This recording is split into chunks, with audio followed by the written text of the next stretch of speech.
नीलाम्बुजश्यामलकोमलाङ्गम् सीतासमारोपितवामभागम् पाणौ महासायकचारुचापम् नमामि रामं रघुवंशनाथम् नमामि रामं रघुवंशनाथम्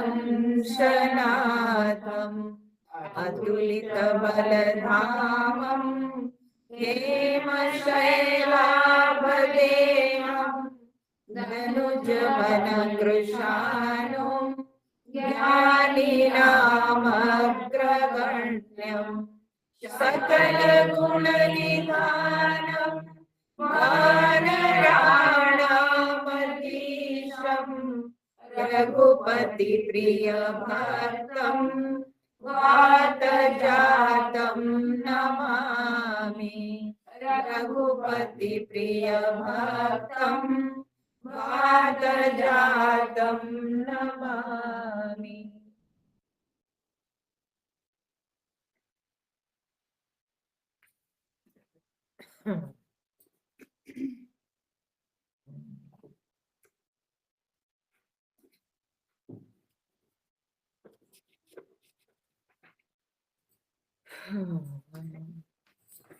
चौंतीस नंबर दोहा के बाद पाठ करेंगे अरण्य कांड।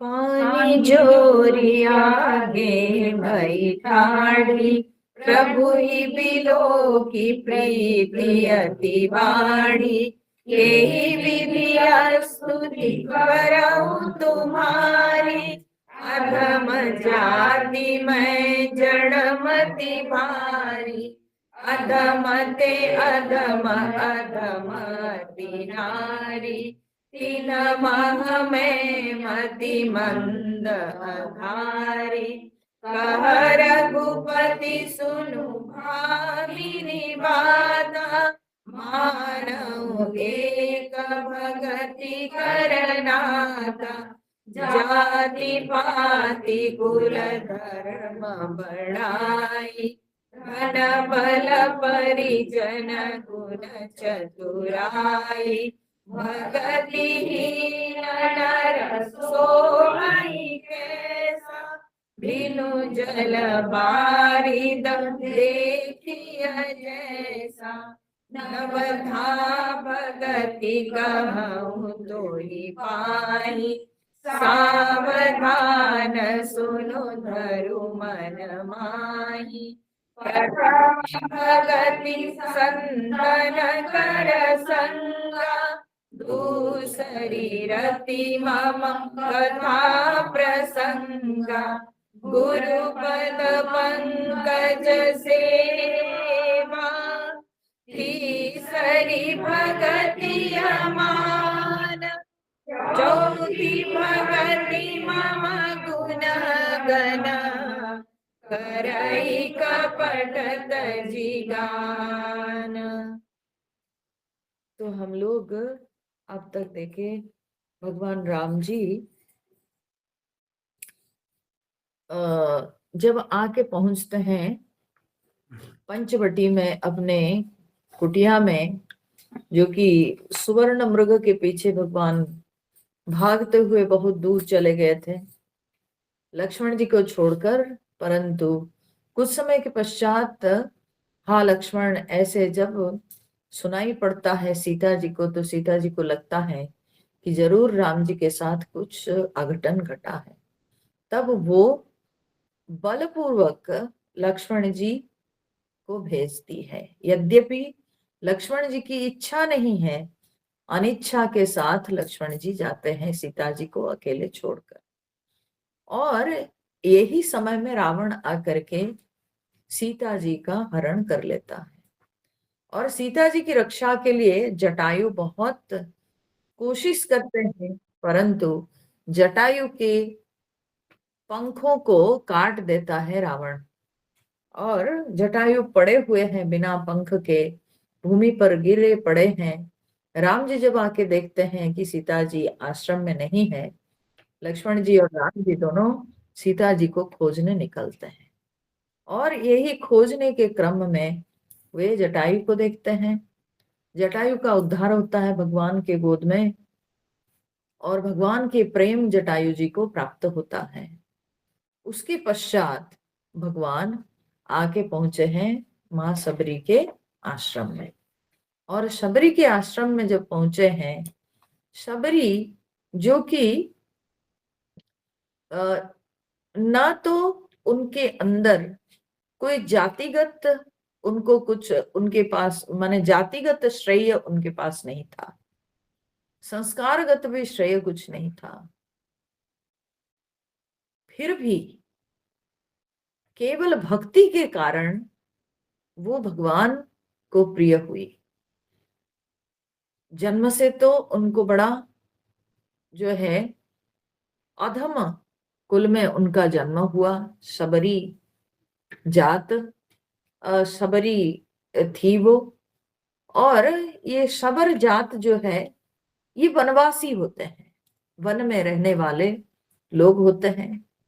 इनका जो रहन सहन वो बहुत ही साधारण, और वे वन्य जंतुओं के साथ रहते रहते उनका रहन सहन भी उसी प्रकार का ही हो जाता है।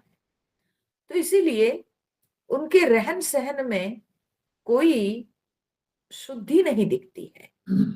खान पान भी उसी प्रकार का, जो मिला वन से वही वे लोग खाते हैं। परंतु शबरी मतंग ऋषि के आश्रम में रहते हुए, वह ऋषियों की सेवा करते हुए, ऋषियों के उपदेश प्राप्त करते हुए वो अपने आप को शुद्ध कर ली थी। ये उनके क्या बोलते हैं कि ये उनका माने अपना, यूं कहें कि ये उनका पुरुषार्थ था। यद्यपि जन्म उनका कोई अच्छे कुल में नहीं था,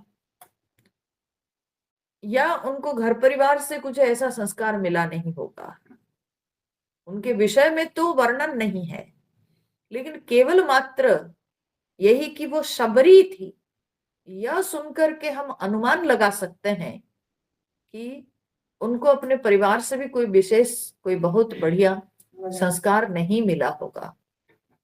परंतु मुनि ऋषियों के संग रह करके वह मुनि ऋषियों की सेवा करते हुए, मुनि ऋषियों के सत्संग प्राप्त करके वो अपने आप को शुद्ध बना ली थी, अपने आप को पवित्र कर ली थी।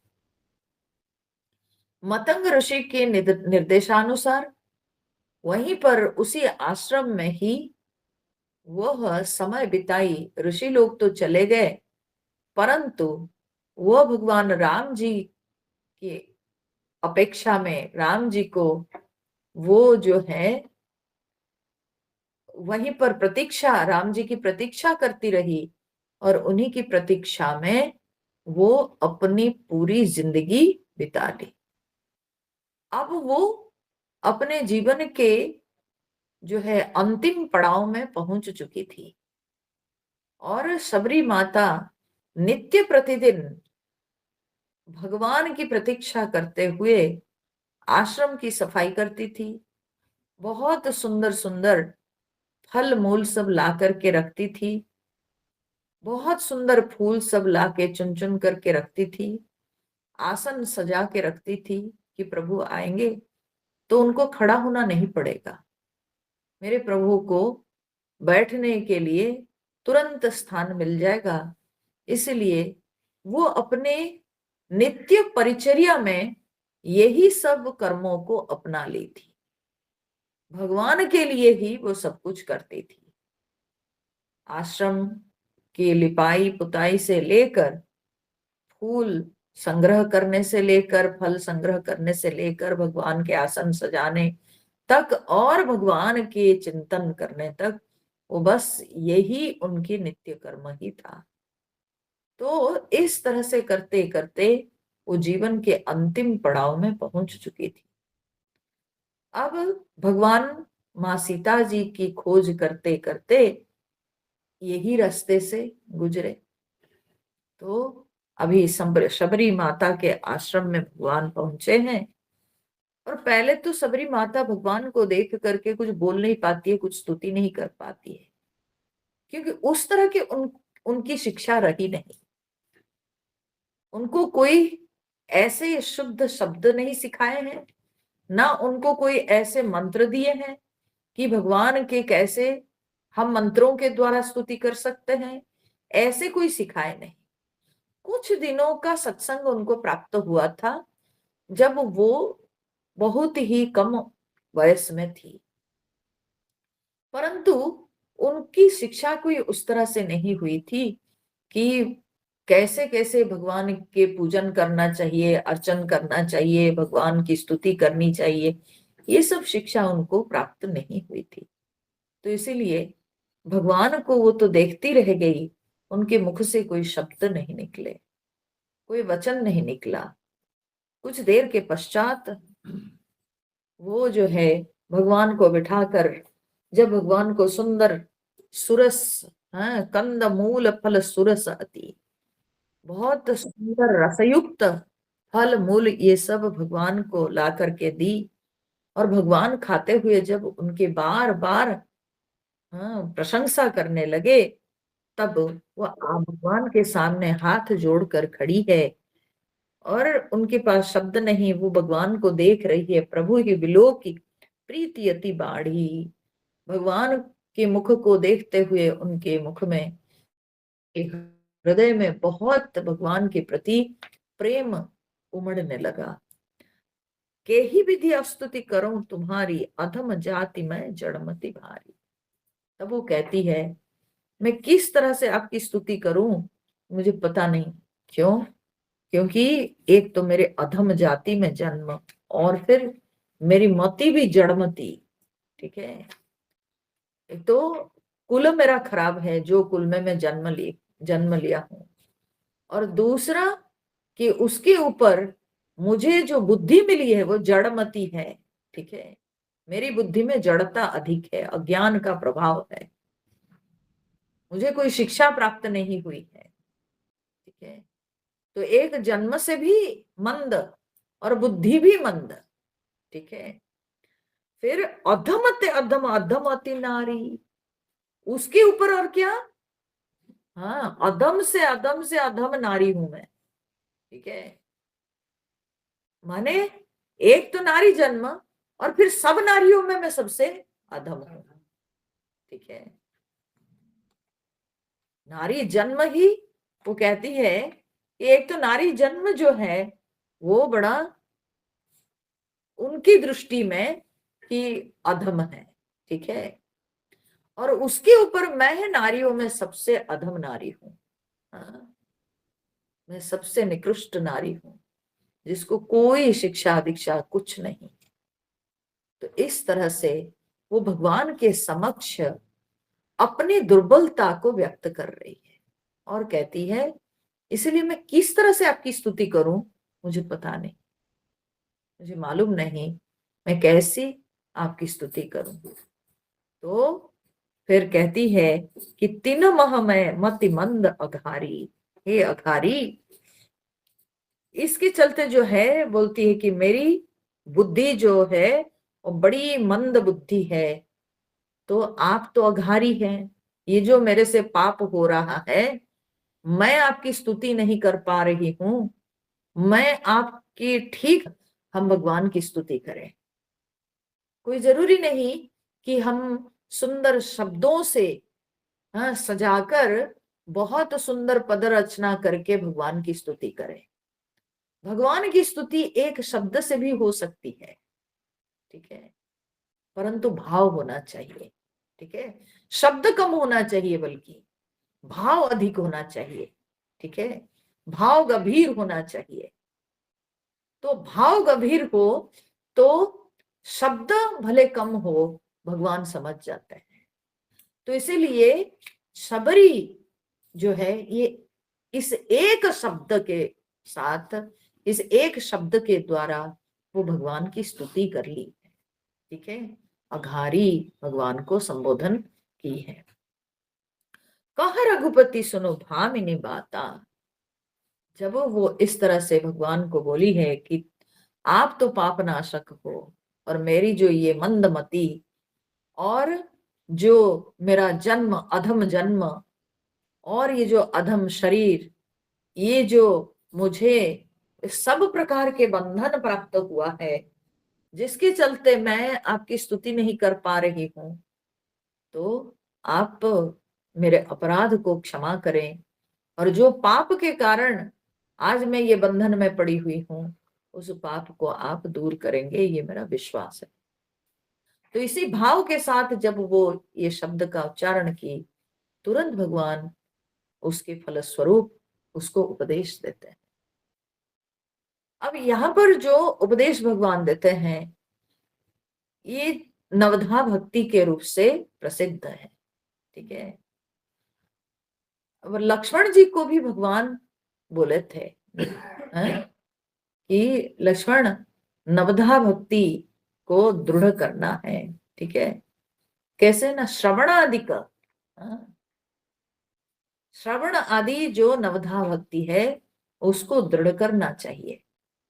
तो श्रवण आदि अर्थात जो भागवत में जो नवधा भक्ति का वर्णन है, उस भक्ति को भगवान लक्ष्मण जी को संकेत किए थे, ठीक है। परंतु यहाँ पर वो नवधा भक्ति भगवान नहीं बोल रहे हैं शबरी जी को। यहाँ पर भगवान जो शबरी माता को भक्ति देते हैं, ये उस नवधा भक्ति से भिन्न है, ठीक है। और भगवान कहते तो है नवधा भक्ति के विषय में सुनो, लेकिन यहाँ पर 9 नहीं है, कई अधिक है उससे, ठीक है। कोई 9 भक्ति 9 प्रकार के ऐसा नहीं है, बहुत सारी बातें भगवान यहाँ पर बोल दिए हैं। तो जब लक्ष्मण जी को भगवान जब नवधा भक्ति दिए थे, तो उसमें जो भक्ति दिए थे उसका लक्ष्य, उसका उद्देश्य था जिससे कि भगवान प्रियतम हो, ठीक है। हाँ, कि मनुष्य कैसे भगवान को प्रिय होवे, वो ज्ञान भगवान इस उपदेश में देते हैं। वहां जो लक्ष्मण जी को दिए थे उसमें भगवान प्रिय हो, क्योंकि लक्ष्मण जी के लक्ष्य जो है वो भगवान ही है, ठीक है। और लक्ष्मण जी एक सुसंस्कृत व्यक्ति, शिक्षित व्यक्ति, तो इसीलिए उनको शिक्षा दी जाती है कि कैसे भगवान, हाँ, तुम्हारे प्रिय बनेंगे, तुम उसको सीखो, तुम्हारा लक्ष्य भगवान हो, ठीक है। वो भगवान शिक्षा दिए लक्ष्मण जी को। परंतु यहाँ पर शबरी माता को भगवान जो भक्ति देते हैं, उसमें भक्त कैसे भगवान को प्रिय होंगे, ठीक है, कैसे साधक भगवान को प्रिय बनेंगे, तो उसका यह उपदेश है, उसका यह ज्ञान है। तो भगवान क्या कहते हैं, बोले कह रघुपति सुनो भामिनी बाता, हे भामिनी सुनो, मेरी बात सुनो। तो भामिनी, भा का अर्थ क्या होता है, प्रकाश, ठीक है। भामिनी मतलब क्या होता है ना, प्रकाश युक्त, जैसा हनुमान, हनुमान माने हनु से युक्त हनुमान, उसी के अगर स्त्रीलिंग हम करेंगे तो वो होगा क्या, हनुमति, ठीक है। बुद्धिमान, बुद्धिमती, ऐसे ही भामान और भामिनी, ठीक है। तो भामिनी माने भा से युक्त जो महिला है, जो स्त्री है, उसको कहते हैं भामिनी। दरवाजा बंद कर दीजिए तो हम कर दीजिए। तो भामिनी, भा माने प्रकाश, और प्रकाश ज्ञान का प्रतीक है, प्रकाश ज्ञान का प्रतीक है। हमारे शास्त्र में प्रकाश को हमेशा ज्ञान के साथ तुलना की जाती है। तो यहाँ पर भगवान सबरी को भामिनी कह करके संबोधन करते हैं, जबकि सबरी क्या कह रही है? मैं अधम हूं। हाँ? अधम ते अधम, अधम मैं नारी, मैं अधम से भी अधम से भी अधम नारी हूं। ठीक है, सबसे तुच्छ हूं, निकृष्ट हूं। ठीक है, और भगवान क्या उनको बोल रहे हैं कि तुम ज्ञानवान हो। हाँ? तुम ज्ञान से युक्त हो। क्यों? क्योंकि तुम्हारे अंदर जो भाव है वो भाव अच्छे अच्छे साधकों के अंदर नहीं दिखाई पड़ता है, ये तुमको पता नहीं है। ठीक है, और जो संत प्रकृति के लोग होते हैं वे कभी अपने आप को बड़ा नहीं समझते हैं। यही तो संत का लक्षण है, यही तो भक्त का लक्षण है कि वो अपने गुणों का प्रदर्शन नहीं करता है। ठीक है, तो सबरी माता के अंदर जो गुण सब आ चुके थे वे गुण अच्छे अच्छे साधकों में भी नहीं दिखाई पड़ते हैं। और ये सबरी माता की महानता है कि वो अपने आप को तुच्छ बोल रही है, वो अपने आप को तुच्छ प्रदर्शन कर रही है, परंतु वो तुच्छ थी नहीं, वो अपने आप को तुच्छ प्रदर्शन कर रही है भगवान के समक्ष। क्योंकि नारद जी भक्ति सूत्र में कहते हैं अभिमान द्वेषित्वात् दैन्य प्रियत्वात् च, भगवान को अभिमान बड़ा द्वेष, अभिमान के प्रति बड़ा द्वेष, और भगवान को दैन्य भाव जो है वो बहुत प्रिय है। ठीक है, जो दीन भाव दिखाता है वो भगवान को बहुत प्रिय है, और जो अभिमान दिखाता है भगवान उसको पसंद नहीं करते हैं। ठीक है, तो शबरी माता के अंदर ये दीनता, वो अपने आप को जो नगण्य रूप से, तुच्छ रूप से जो प्रदर्शन कर रही है, यही तो भगवान को प्रिय है। तो इसीलिए भगवान संबोधन करते हैं कि अरे भाभी,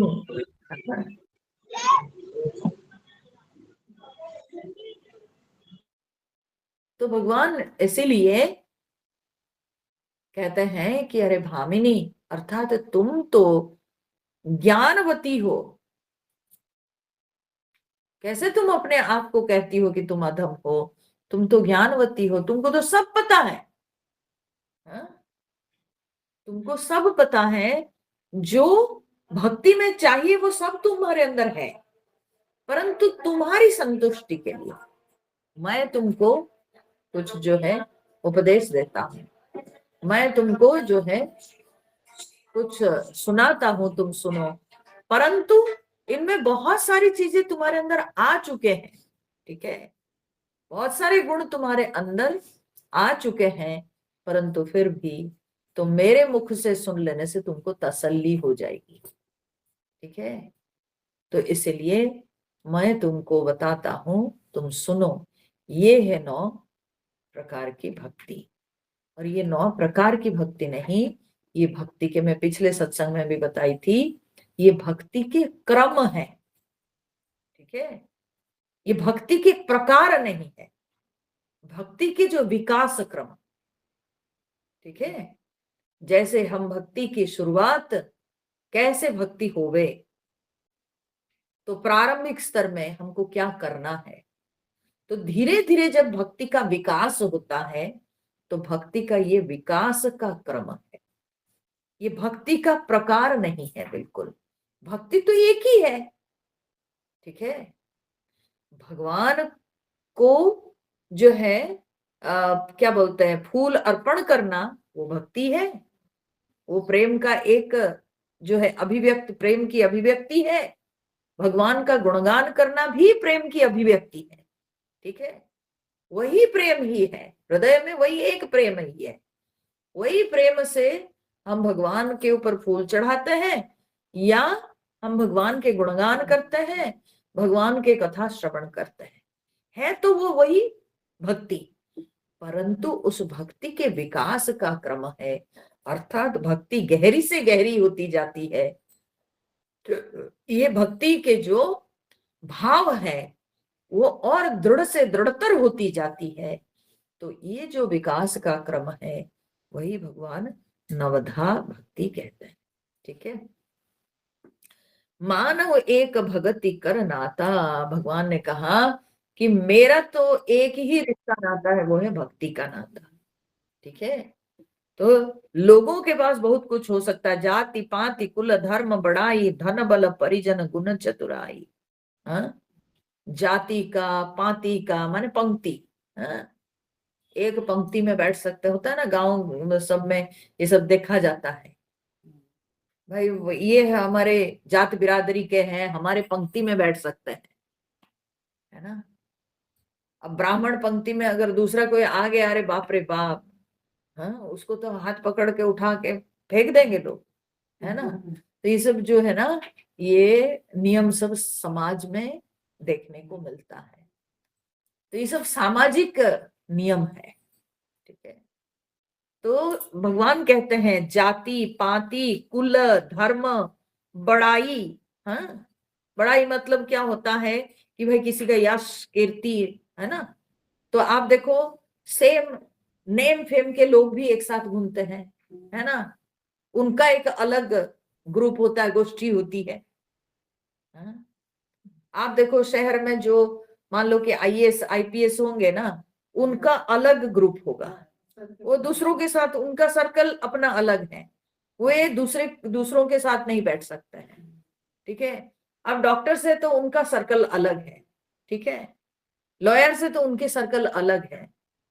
तो ऐसे जो है एक नेम फेम के लोग जो होते हैं वे साथ रहते हैं, हाँ, वो अपना नाता रिश्ता बना लेते हैं। तो ये है बड़ाई, धन बल परिजन गुण चतुराई। धन के रिश्ता होता है, ठीक है, बल का रिश्ता होता है, परिजन माने अपना सखा, आई मीन क्या बोलते हैं, बंधु बांधव, ये सब का होता है। गुण चतुराई, और फिर गुण है, गुणी गुणी को पहचानता है ना।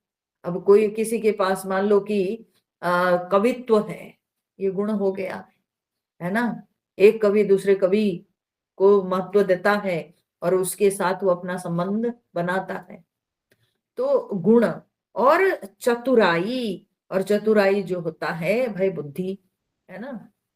तो इस तरह से ये सब सामाजिक नियम होता है, ये सब सामाजिक संबंध लोग बनाने के लिए कारण दर्शाते हैं।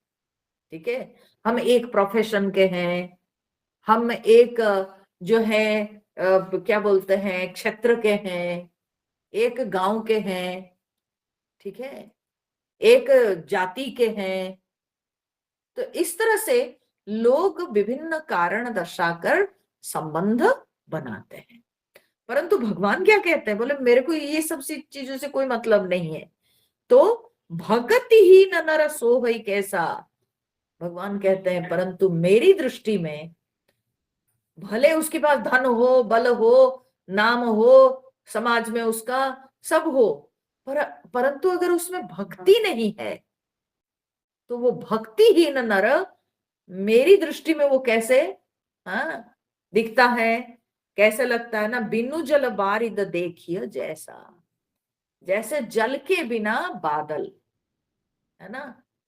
तो ऐसे जो है बादल उड़ते हैं, सफेद सफेद बादल आप देखोगे, ये बोलते हैं शरद ऋतु के बाद आप देखोगे कि सफेद सफेद बादल आकाश में उड़ते हैं, परंतु वे जो है बरसते नहीं। ठीक है, वे बरसते नहीं। तो वैसे ही भगवान यहाँ पर कहते हैं बिनु जल बारिद, ऐसे बादल जो कि बिना जल के, वे जैसे लगते हैं, बस मुझे भक्ति के बिना मनुष्य भी वैसे ही लगते हैं। तो देखो बादल के अंदर, बादल जब तक बरसाएगा नहीं, रस प्रदान नहीं करेगा, तो वो बादल को कौन पूछता है। वैसे ही व्यक्ति के अंदर जब तक भक्ति का रस नहीं आता है तो उस व्यक्ति को भी भगवान बोलते हैं मैं नहीं पूछता। ठीक है, जैसे संसार में बादल अगर बरसता नहीं तो उसकी पूछ नहीं। भगवान कहते हैं जो मनुष्य के अंदर भक्ति का रस नहीं, मैं भी उसको पूछता नहीं। भले उसकी जात बढ़िया हो, भले वो बलवान हो, धनवान हो, गुणवान हो, बुद्धिमान हो, सब हो, लेकिन फिर भी अगर उसके अंदर भक्ति का रस नहीं है तो मैं नहीं पूछता, क्योंकि मैं उसके अंदर भक्ति का रस, प्रेम का रस ढूंढता हूं। क्योंकि ये प्रेम का रस ही ऐसा रस है जो कि मुझे उसकी ओर आकर्षित करता है।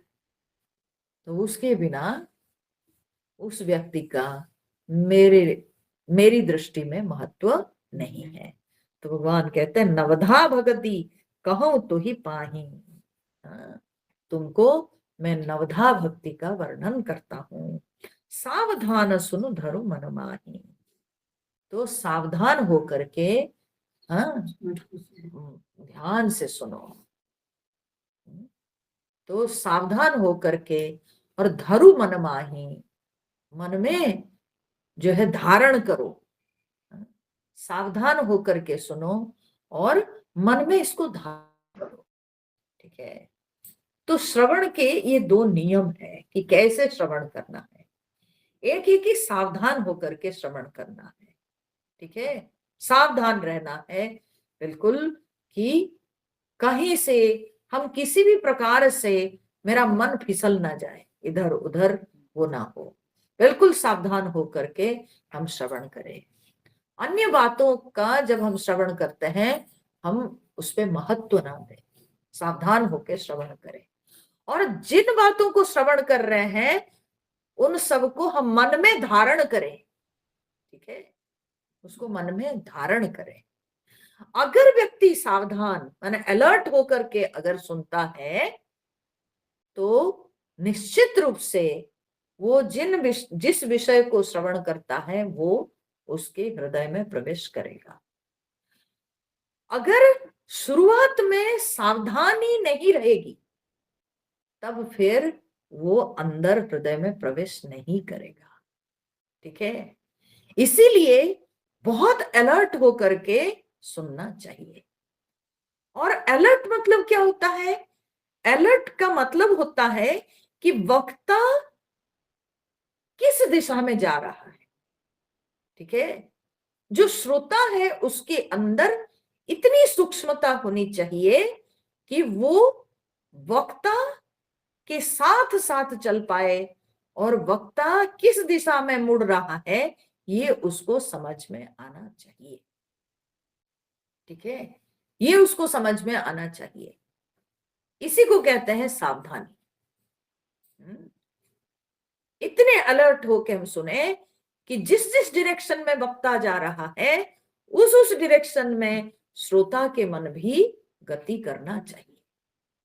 तो अगर उस तरह से अलर्ट होकर के श्रोता श्रवण करता है तब बहुत सारी बातें सुनते वक्त ही हृदय में प्रवेश करती है, मन में निश्चित रूप से व्यक्ति धारण कर पाता है।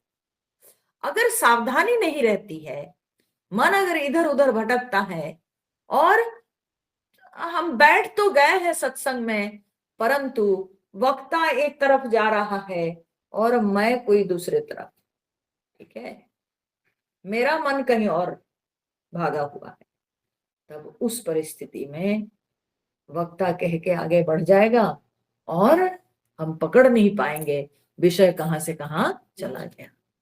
ठीक है, तो इसलिए भगवान यहाँ पर कहते हैं कि सावधान होकर के श्रवण करो और जो मैं बता रहा हूं उसको तुम मन में धारण करो।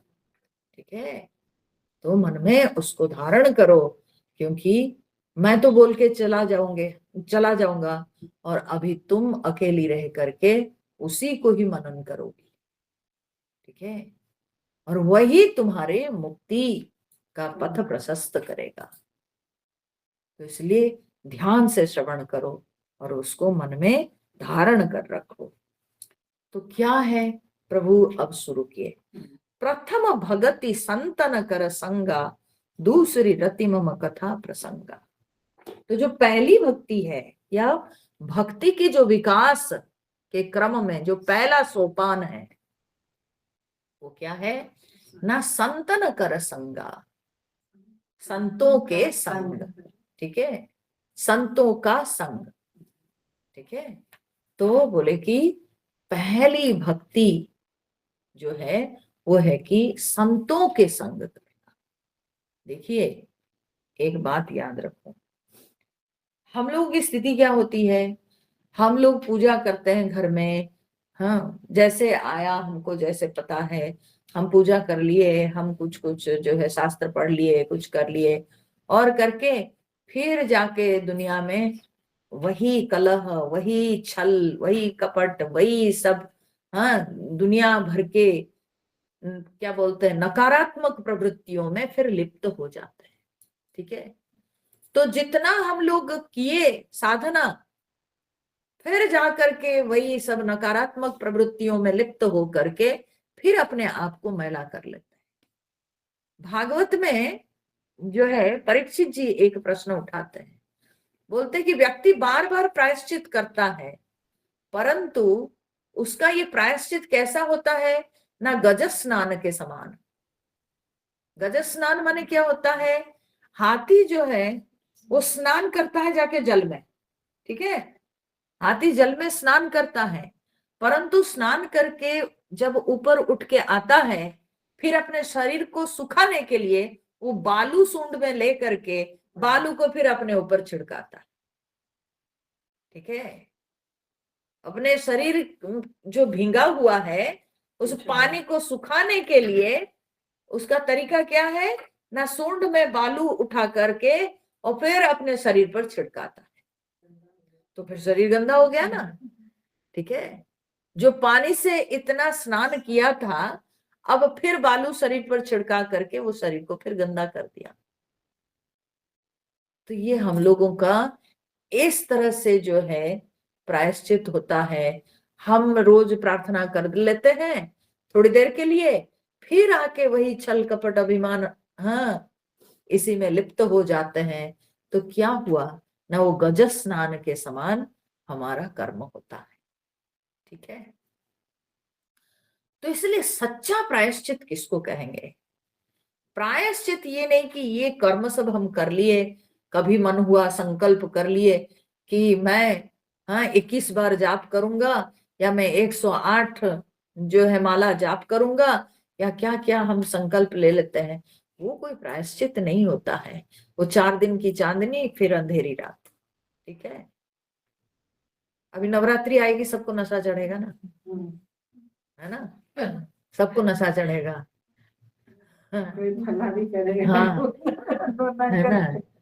तो ऐसे लोग तरह तरह से क्या क्या सबके अंदर जोश चढ़ता है, और कोई फलाहारी करेंगे तो कोई जाप, इतने जाप मेरे को कर लेना है, और ठीक है वो जाप करके उठेंगे झगड़ा करेंगे, ठीक है, जाप करके उठेंगे झगड़ा, पता नहीं मेरे को लगता है वो जाप करते समय जो है वो संकल्प कर रहे थे, एनर्जी जो है एक्यूमुलेट कर रहे थे, और उसके बाद उठ के फिर चालू हो जाता है गाली सहस्त्रनाम।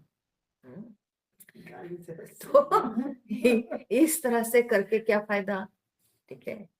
तो असली प्रायश्चित होता है जब हमारा मन भगवान की ओर बढ़ जाए, ठीक है, सच्चा प्रायश्चित वही है।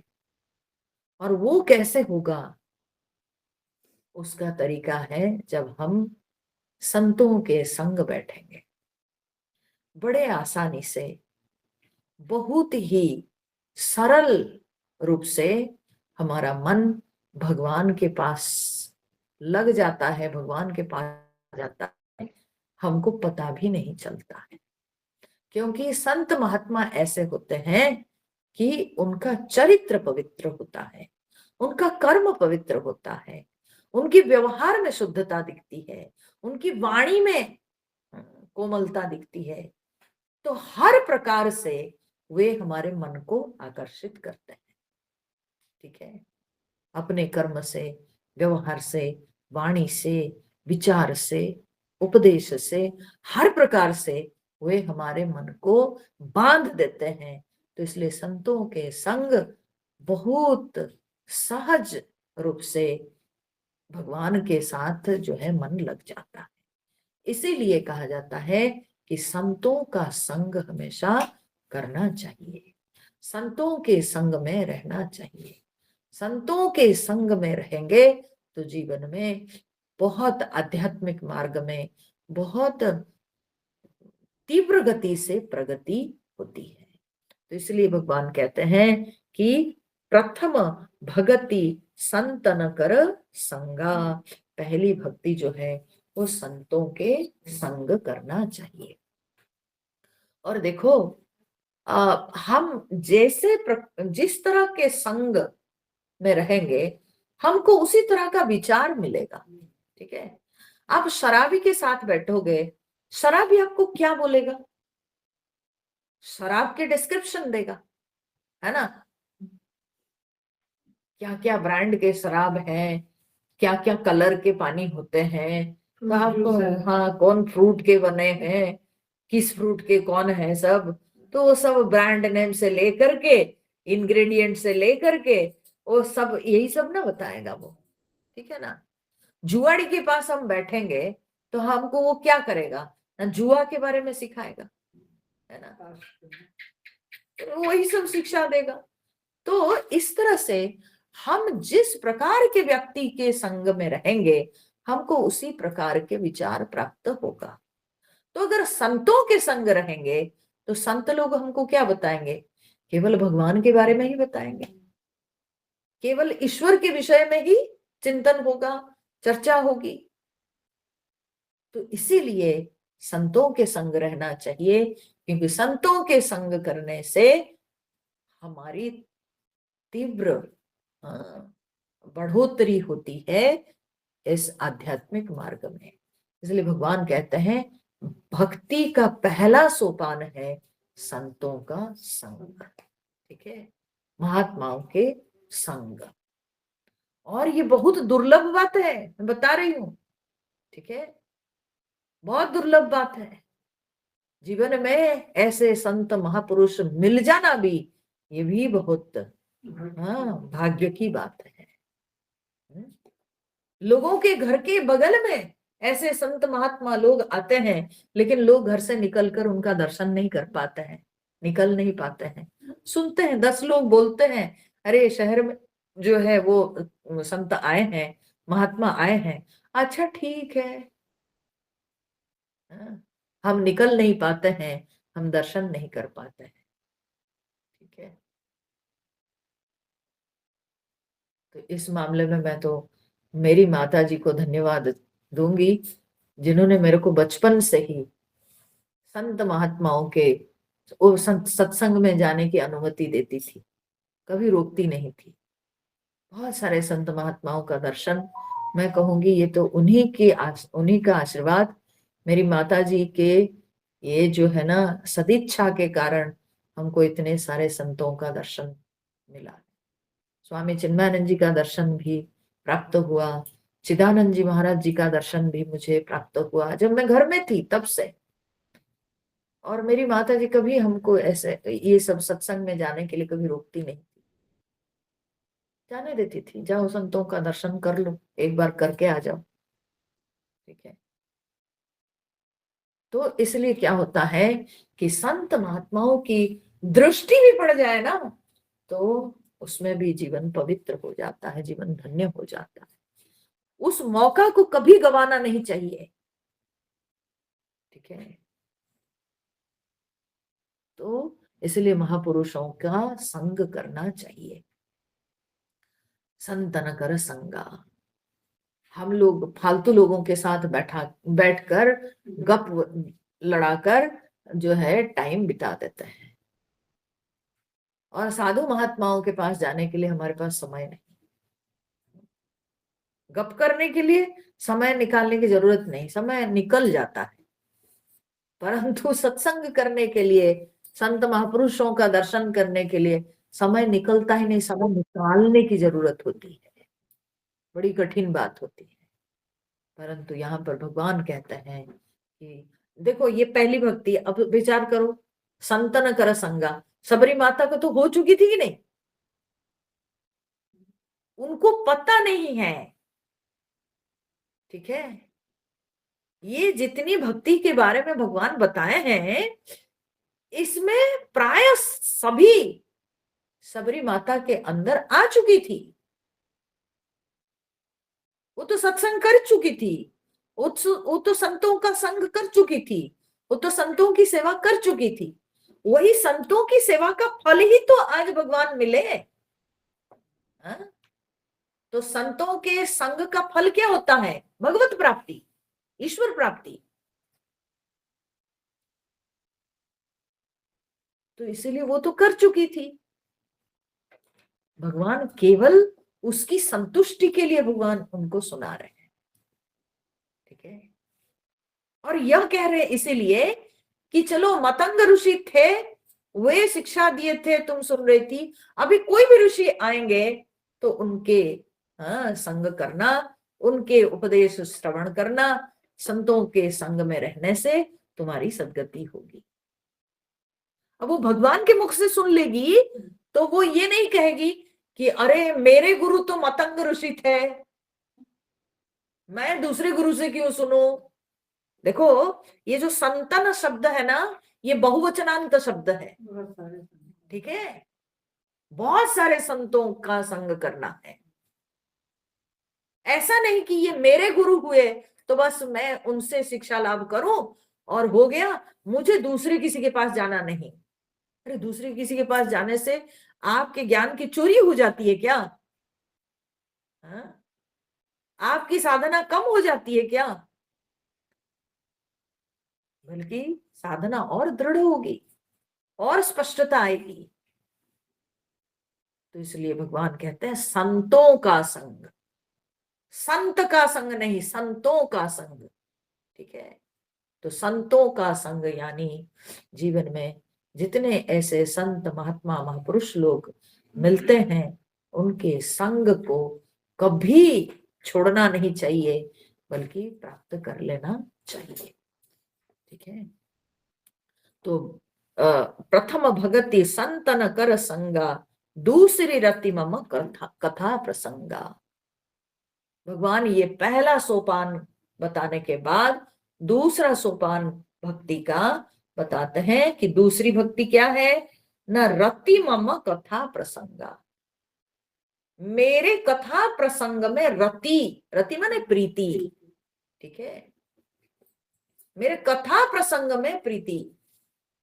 ठीक है, जीवन में सब छूट जाए लेकिन भगवान की कथा ना छूटे, भगवान की कथा हम श्रवण करते रहें। ठीक है, कैसे भी हो लेकिन भगवान की कथा का श्रवण करना चाहिए, ये नहीं छूटना चाहिए। दूसरी रति मम कथा प्रसंगा, मेरे कथा प्रसंग में रति। भगवान की कथा कहने और सुनने से जो व्यक्ति के अंदर, माने भगवान की कथा कहने के लिए सुनने के लिए जो व्यक्ति के अंदर प्रेम भाव दिखता है, जानिए कि भगवान की उसके ऊपर अशेष कृपा है। ठीक है, अशेष कृपा है।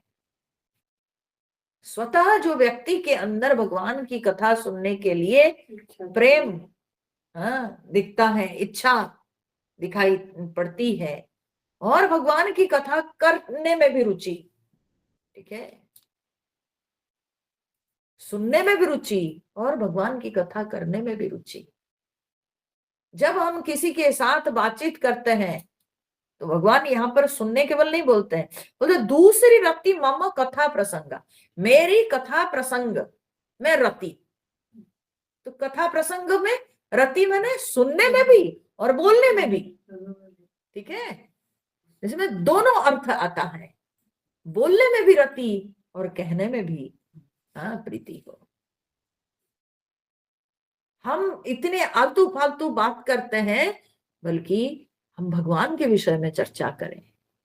ठीक है, अपनी वाणी को हमेशा शुद्ध रखें, ईश्वर के विषय में चर्चा करें, या हम सकारात्मक बातें करें।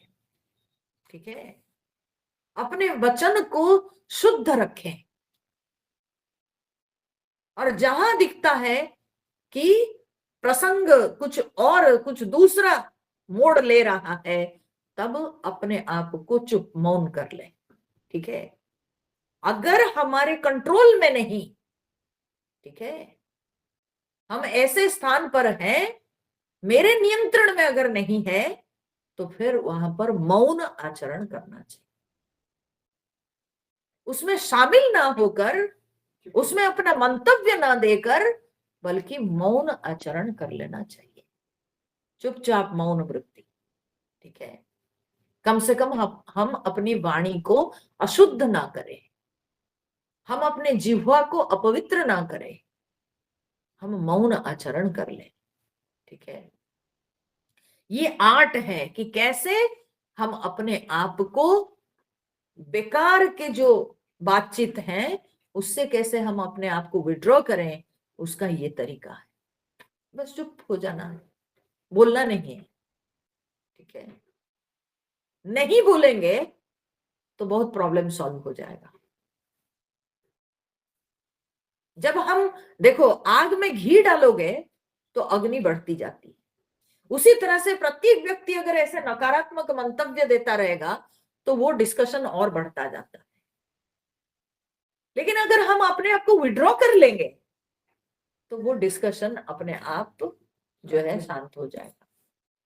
तो इसीलिए भगवान जब यहाँ कहते हैं कि मेरी कथा प्रसंग में रुचि प्रीति, तो इसका मतलब है सुनने में भी प्रीति और कहने में भी प्रीति। ठीक है, भगवान की कथा कहते हुए बढ़ चढ़ कर कहना चाहिए। लोगों को अपने बेटा बेटी के कथा करने में हाँ एनर्जी मिलती है, ताकत मिलती है ना। मेरा बेटा ऐसे, मेरी बेटी ऐसी, है ना। परंतु भगवान के बारे में बोलो, भगवान के बल के बारे में वर्णन करो, भगवान के रूप के बारे में वर्णन करो, भगवान का सौंदर्य का वर्णन करो, भगवान की लीलाओं का वर्णन करो। ठीक है, मौका मिलता है तो भगवान के विषय में चर्चा करना चाहिए। तो दूसरी रति मम कथा प्रसंगा, दूसरी भक्ति जो है वो है कि मेरी कथा प्रसंग में रुचि प्रीति। ठीक है, ऐसे लगाव होना चाहिए, तब जाके हम भगवान की ओर अग्रसर हो सकते हैं। ये दूसरी भक्ति है। फिर भगवान कहते हैं तीसरी क्या है, तो कहते हैं तीसरी जो है गुरु पद पंकज सेवा, तीसरी भगत अमान। ठीक है, बोलते गुरु पद पंकज सेवा, और फिर वो भक्ति और पुष्ट होती है कि गुरु के चरण कमल की सेवा। गुरु के चरण कमल की सेवा जब गोस्वामी जी लिख दिए हैं, तो गुरु के पैर को पकड़ के बस बैठ मत जाना। ठीक है, लोग जो है पैर पकड़ के बैठ जाते हैं। हाँ, कभी कभी क्या होता है, लोगों के हाथ में ना बड़े बड़े नाखून होते हैं। हाँ, तो कभी कभी लोगों का क्या होता है ना, बड़े बड़े नाखून होते हैं, और वे जब ऐसे ऐसे दबाने लग जाते हैं ना, ऐसी भी मैं एक्चुअली जानती नहीं थी ये सब प्रक्रिया, आप ही लोगों का देख करके मैं समझी कि आप लोग जब प्रणाम करते हो पहले पैर को दबाते हो। ठीक है, और वो पैर को दबाने की प्रोसेस में ये नाखून सब जो है, बड़ा अनइवन नाखून जिन लोगों का रहता है काम करते करते, हाँ, और वैसा नाखून नुकीला नुकीला नाखून जब मेरे पैरों को लगता है, मैं बोली बाप रे बाप, किस चक्कर में मैं आ गई। ठीक है, तो ऐसे होता है। तो ये कोई गुरु के चरण कमल की सेवा नहीं है। गुरु के चरण कमल की सेवा माने गुरु के सामने विनम्र रहना। ठीक है, गुरु के सामने विनम्र रहना। अच्छा, कोई कोई कहते हैं कि भाई गुरु की आवश्यकता है क्या? हाँ? तो गुरु की आवश्यकता है क्या? तो बोले, गुरु की आवश्यकता कैसे नहीं? आपको कुकिंग सीखना है तो आप ज्वाइन करते हो कुकिंग क्लास, कोई आपको सिखाता है, ठीक है। तो आपको जंपिंग सीखना है तो आप जाते हो कोई टीचर के पास, वो सिखाता है। आपको रनिंग सीखना है, कोई टीचर सिखाता है। आपको पढ़ाई करना है, हैंडराइटिंग, कोई टीचर सिखाते हैं। तो आध्यात्मिक मार्ग में गुरु नहीं चाहिए। हाँ, इतना सूक्ष्म विषय है, इतना जो है ये कठिन मार्ग है, तो इसमें गुरु नहीं चाहिए, उसमें गुरु चाहिए। हाँ, ये समझ होनी चाहिए कि देखिए, गुरु का मतलब ये नहीं कि जो कान में मंत्र फूक दिए बस केवल वही गुरु है। गुरु वो है जिसको हम मान लिए बस। और हमारे जीवन में कितने गुरु आते हैं, ऐसे थोड़ी है कि एक ही गुरु हुए। हाँ? आज तक भी हमारे कितने गुरु हो गए। जो गणित पढ़ा है वो भी गुरु हुए, हाँ? जो लिटरेचर पढ़ा है वो भी गुरु हुए, भूगोल पढ़ा है वो भी गुरु हुए। तो कितने गुरु हुए हैं। तो उसी प्रकार से आध्यात्मिक मार्ग में भी ऐसे ही हम सीखते जाएंगे, हमारे कितने गुरु होंगे, ठीक है। तो जिनको हम मान लिए, जिनसे हम सीखते हैं, वे हमारे गुरु हुए। और ऐसे ही होते होते हो सकता है किसी एक के प्रति हमारे अंदर दृढ़ प्रेम, दृढ़ विश्वास, दृढ़ श्रद्धा बन जाए, तो ठीक है। परंतु हर व्यक्ति के जीवन में गुरु होना आवश्यक है। क्यों? क्या रीजन है? उसका रीजन ये है कि भाई हम स्वयं तो शास्त्र पढ़ लेंगे, हम खुद पूजा कर लेंगे, वो सब हम कर लेंगे, परंतु अनेकों बार ऐसे होता है कि आध्यात्मिक विषयक जो शंकाएं उठती है, जो संदेह उत्पन्न होता है, वो संदेह को मोचन फिर कैसे होगा, कौन करेगा? तो अगर हमारे कोई व्यक्तिगत ऐसे गुरु होते हैं, तब वे हमारी शंका मोचन करते हैं और उनके नजदीक रहते रहते वे हमको पहचान भी जाते हैं, ठीक है। वे हमको पहचान भी जाते हैं कि हम, हमारी रुचि किस में है, किस तरह की साधना में हमारी रुचि है, हमारा स्वभाव कैसा है। तो हमारे स्वभाव के अनुरूप वे हमको रास्ता दिखाएंगे और धीरे धीरे धीरे धीरे वे हमको जो है आगे बढ़ाएंगे, ठीक है।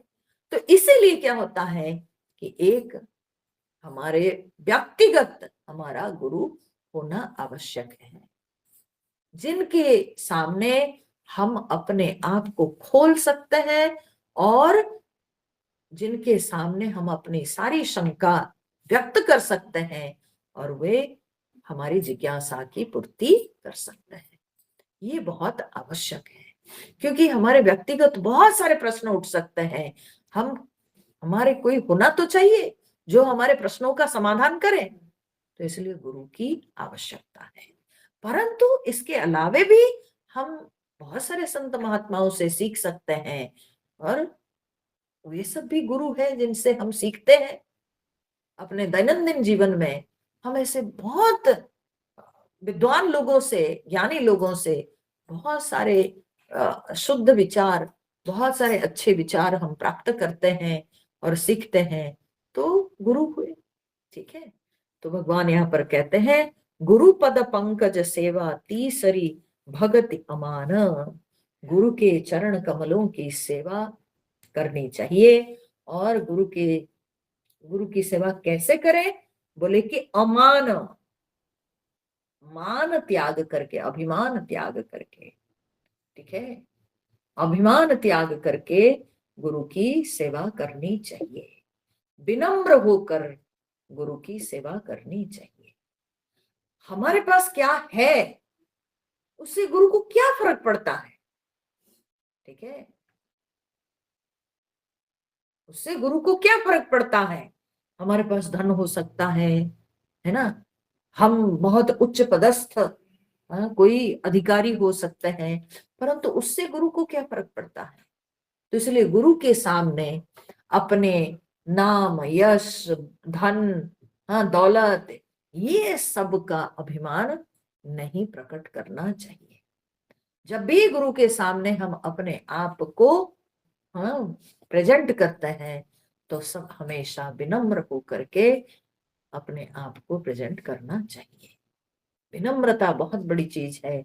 वहां अभिमान अहंकार होने से गुरु शिष्य के बीच में जो ज्ञान का आदान प्रदान वो रुक जाता है। अभिमान जो है वो रुकावट हो जाती है और ज्ञान का आदान प्रदान रुक जाता है। तो इसलिए विनम्र होकर के गुरु की सेवा करनी चाहिए। सेवा और अभिमान दोनों एक साथ नहीं जाते हैं, ये भी समझ लेना, ठीक है? सेवा और अभिमान एक साथ नहीं जाते। कहीं अगर अभिमान आ गया तो वो कर्म हो सकता है और उस कर्म से, वो कर्म में आपको श्रम बोध होगा, ठीक है, आपको थकान होगा। जहां अभिमान आ जाता है तो अभिमान के साथ जब व्यक्ति कुछ करता है तो कर्म होगा और उस कर्म में श्रम बोध होगा, ठीक है। परंतु अभिमान त्याग करके जो कर्म किया जाता है उसमें वो श्रम नहीं लगता है, ठीक है, वो सेवा कहलाती है। बिना अभिमान के जो कर्म है तो वो श्रम नहीं है बल्कि वो सेवा है। तो इसलिए सेवा के साथ अभिमान नहीं जाता है। सेवा यानी अभिमान का त्याग। तो भगवान कहते हैं कि गुरु के चरण की सेवा बिना अभिमान के, ठीक है, विनम्र होकर गुरु के चरण कमलों की सेवा करनी चाहिए। और चौथी भगति मम गुण गण करई कपट तजी कान। चौथी प्रकार की जो भक्ति है वो क्या है? न कपट त्याग करके मेरे गुणगण के गान करना, भगवान के गुणों का गान करना, और वो भी कपट त्याग करके, ठीक है, कपट त्याग कर। कपट क्या होता है? भगवान के गुणगान में कपट क्या है? कपट ये है भगवान के गुणगान कर रहे हैं परंतु ध्यान किसमें है? भगवान मुझे ये दे देना, वो दे देना, ठीक है। तो हम भगवान के गुणगान भगवान के लिए नहीं कर रहे हैं, हम भगवान के गुणगान अपने स्वार्थ पूर्ति के लिए कर रहे हैं। इसी को कहते हैं कि भगवान के गुणगान में कपट, ठीक है। हमारी दृष्टि कहीं और है, हमको कुछ और चाहिए और इसीलिए हम भगवान के गुणगान कर रहे हैं। कितना रुपया आया, कितनी दक्षिणा मिली, ठीक है, कितना दान मिला, ध्यान उधर। तो भगवान के गुणगान करते हैं सच, लेकिन उसमें ध्यान कहीं और है, तो इसको कहता है कपट, ठीक है, भगवान के गुणगान। अच्छा, भगवान के गुणगान जब कहा जाता है, कोई जरूरी नहीं कि व्यक्ति बहुत क्या बोलते हैं कि मार्जित शब्दों के साथ करें, बड़ी सुंदर पंक्तियों के साथ करें, बड़े अच्छे अच्छे वाक्यों का प्रयोग करके करें, नहीं। भगवान के गुणगान में भाव दिखाई पड़ना चाहिए, ठीक है, भाव के साथ भगवान के गुणगान करें, हाँ? और उसमें कपट नहीं होना चाहिए, शुद्धता भाव में होनी चाहिए, शुद्धता शब्दों में आवश्यकता नहीं है, वो तो भगवान समझ जाते हैं, ठीक है, वो भगवान समझ जाते हैं। मेरी वाणी में व्याकरणगत त्रुटियां हो सकती है पर भगवान उसको नहीं पकड़ते हैं। हम टूटे फूटे वाक्यों के साथ हम भगवान के गुणगान कर सकते हैं, वो दोष नहीं है। दोष गुणगान में कब आता है? जब कपट आ जाता है, मन में छल कपट आ जाता है, ठीक है, तब वो दोष कहलाता है। शास्त्र में तो ये कहा गया है, अब कोई भी साधना करो, आपकी दृष्टि अगर किसी दूसरी वस्तु पर है, आप चाहे जो साधना करो, वो पाप में बदल जाता है, ठीक है, वो पाप में बदल जाता है। सुनने से डर लगता है कि नहीं? है? क्यों पाप में बदल जाता है? क्योंकि इसका मतलब आप स्वीकार करते हो कि भगवान को पता नहीं है, ठीक है, आप भगवान का तिरस्कार कर रहे हो। तो क्या जरूरत है भगवान को कहना मांगना? कोई जरूरत नहीं, उनको पता है, उनका अंडर एस्टिमेट होता है, ठीक है, तो इसलिए कोई जरूरत नहीं है। आप उनके गुणगान करो, वे अपने आप जो आपकी जरूरत है वो पूरा करेंगे, ठीक है। तो इसलिए यही कपट होता है कि भगवान के गुणगान करते हुए हम दूसरी वस्तुओं की मांग रखते हैं, हमारा ध्यान कुछ दूसरी चीजों पर है, तो इसी को कपट कहते हैं भगवान के गुणगान में।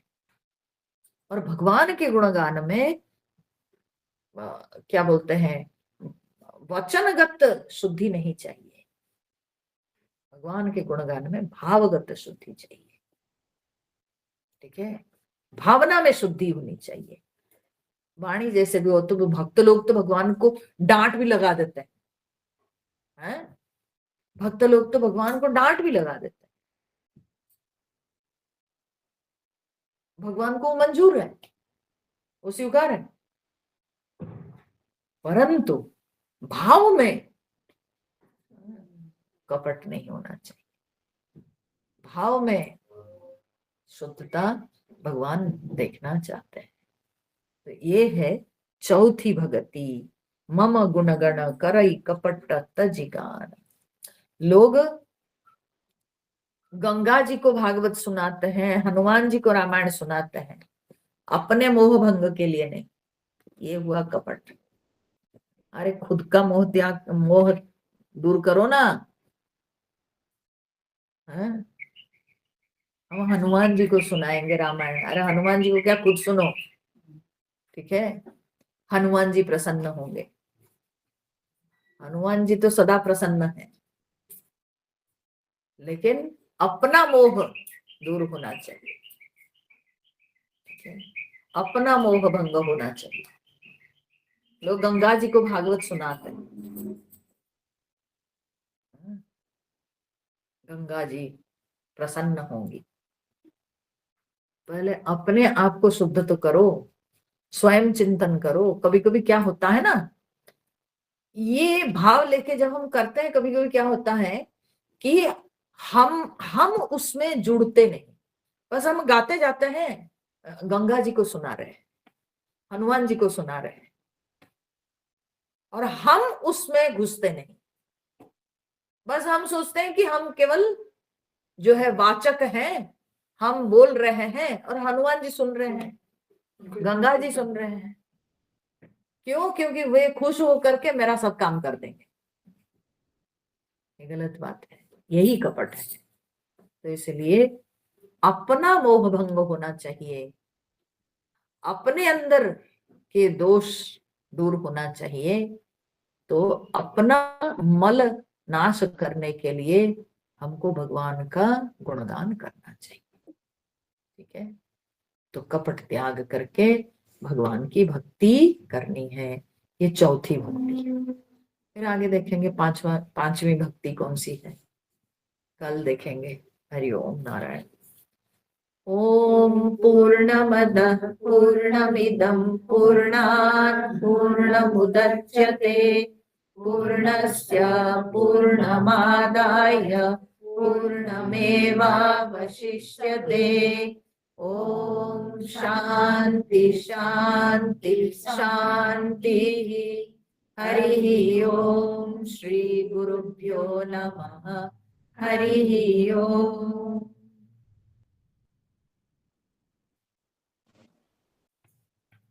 हरि ओम हरि ओम हरि ओम।